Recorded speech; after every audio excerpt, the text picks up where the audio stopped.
We're going out on video now. I don't know, Hustler Paterson from Winnipeg Sports Talk, how much of the chat you've heard today. We're talking about Eric Bieniemy, and the players in Washington say he's too hard on them. Since he just came from your Chiefs, winning 2 Super Bowls as the OC, you must have some thoughts on this. Yeah, it's a real interesting story, Rod, and great to see you. Thanks for having me. EB has been a guy that has been, obviously he's had incredible success with the Kansas City Chiefs. Now, being the OC under Andy Reid, I think often comes with some level of skepticism as to whether you can get it done somewhere else. But, for the majority of the Chiefs players, I think they really love playing for this guy, and they knew the sort of competitor that he was. Fortunately for EB, he's going from a championship culture and organization to one that has been an absolute mess. And I mean, listen, I don't really put this on Ron Rivera as much as everything that's happened with that entire organization. I, like most people, was quite surprised to hear that in 2023 in the NFL of all leagues that some guys were maybe having their feelings hurt a little bit. But Eric Bieniemy's in there to challenge them. He's there to make them better.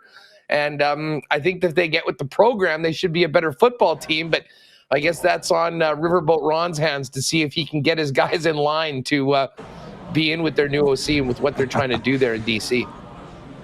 Well, it just smacks a little to me of a Winnipeg Jets situation. Because let's not forget, the last time we saw Rick Bowness versus the last time we saw the players, and granted, Blake Wheeler's gone. But what do you know about that little rift between coach and player? Has it been repaired over the summer?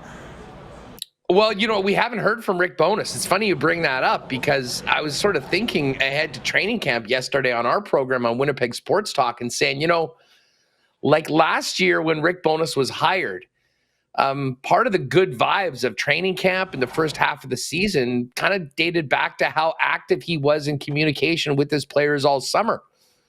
It was a very different summer, particularly the way things ended, as you just pointed out. I would imagine, and again, this is just me speculating, knowing the type of person that Rick Bowness is, knowing that he was coming back, I would imagine there's been plenty of conversations with many of his key culture carriers and leaders. But I'll be very interested in particular to find out, what sort of conversations he's had with, for instance, a guy like Mark Scheifele, whose future's been in so much question over the course of this offseason.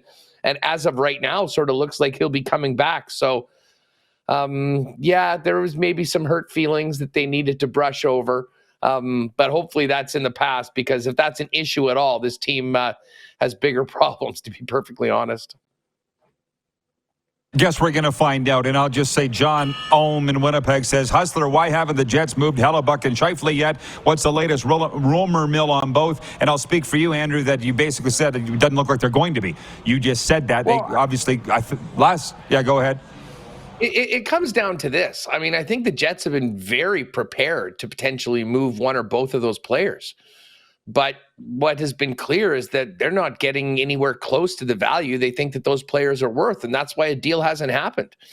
I mean, this certainly hasn't been the Jets, have been getting all these amazing offers and have said, no, we're not trading these guys. I think they've, more so than any point in Jets 2.0 history, have been willing to potentially make major moves involving those players, obviously because they've got 1 year left on their deal. But if I know Kevin Cheveldayoff, I mean, there's one thing that he will not do.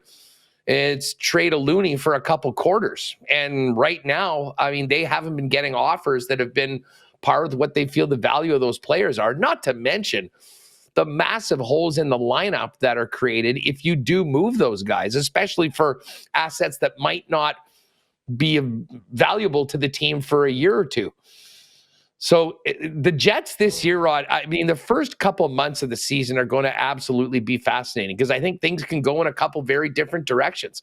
I mean, if the Winnipeg Jets start out the way they did last year and have a great start to the season and the vibes are good and they feel that this team can compete, I think there's a far greater chance that Scheifele and Connor Hellebuck are not only Jets throughout the season, but after the trade deadline as well.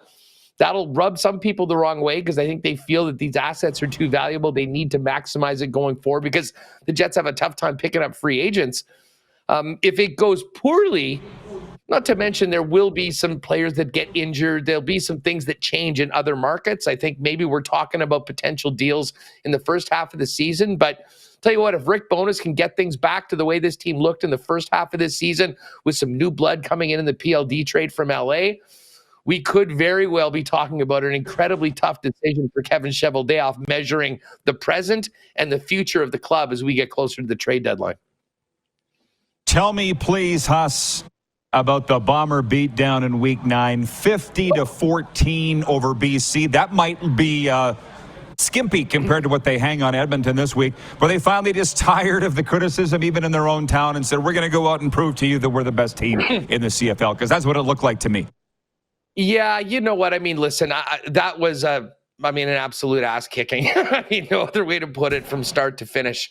And I mean, listen, I was surprised. I mean, I thought the Bombers could and would win that game, but I mean, considering what BC had done defensively all season long, I mean, I was thinking this would be like a 21-17 game. I mean, probably hitting the under and being very close.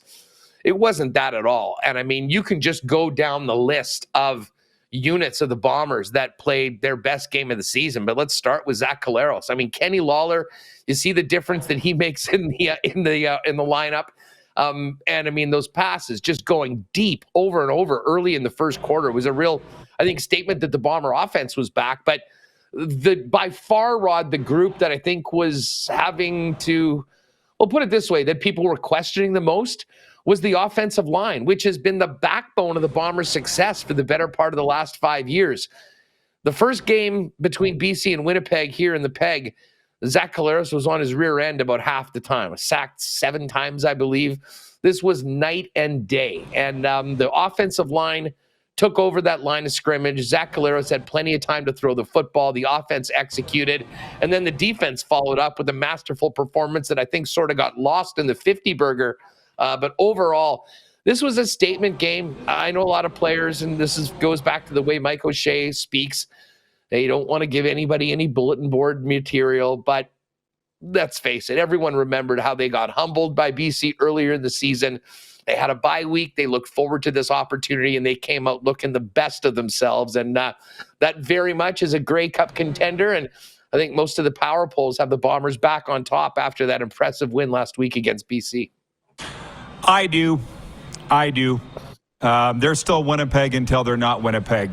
And, I'm enjoying the CFL season immensely, and I don't expect that we've made any generalizations yet. There's still a lot of football left to be played. Huss, thanks for this, man. Have a great show today, and enjoy the rest of the summer. You got it, Rod. All the best. All right, Andrew Hustler Paterson from Winnipeg Sports talking.